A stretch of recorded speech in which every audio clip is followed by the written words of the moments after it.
आज 10 अक्टूबर को मुझे पूरे 21 साल हो गए हैं परदेश में आए हुए। मेरी आधी ज़िंदगी तकरीबन हर दूसरे इंसान की तरह मैं भी 2 साल के लिए परदेश आया था। कुछ पैसे कमाएंगे, मेहनत करेंगे और अपने मुल्क जाके ज़िंदगी बसर करेंगे। लेकिन अल्लाह के कानून और अल्लाह की जो मसलहत होती है उसमें किसी की कोई नहीं चलती। 21 साल हो गए आज। लेकिन खूबसूरती इसमें यह है कि अल्लाह का बड़ा करम है, ये परदेश ने बड़ा कुछ दिया।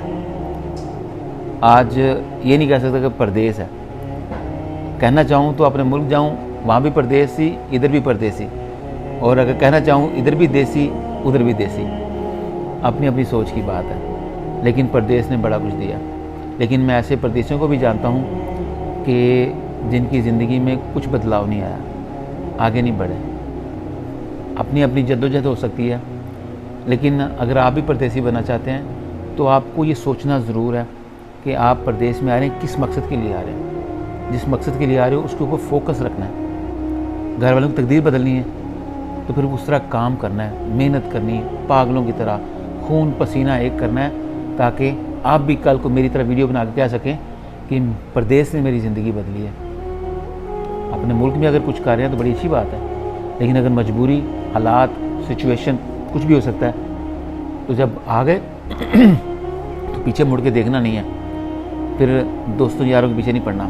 फिर फोकस ये होना चाहिए, मेरी फैमिली अच्छा खाएगी, अच्छा पहनेगी, अच्छी ज़िंदगी जिएगी, और उसके साथ साथ आप भी वही चीज़ करेंगे। तो अपना एक्सपीरियंस शेयर करने का मतलब ये है कि अल्लाह का बड़ा शुक्र है, परदेश में रह कभी कभी ऐसा नहीं लगा परदेश में है। हर चीज़ अल्लाह ताला ने दी, लेकिन उसके बदले में यकीनन मेहनत करनी पड़ी। आसान कुछ भी नहीं था। तो अगर आप भी चाहते हैं आप हमारी जैसी ज़िंदगी जिएँ, या वैसे लोगों की तरह ज़िंदगी जिएँ जो खुशहाल ज़िंदगी जीते हैं, अपनी फैमिली को साथ अफोर्ड कर सकते हैं, तो फिर पागलों की तरह किसी के मशवरे के बगैर मेहनत करनी है। तो मैं आपसे वादा करता हूँ, आप भी कहेंगे कि परदेश में भी देश है। 21 साल। अपना ख्याल रखिएगा।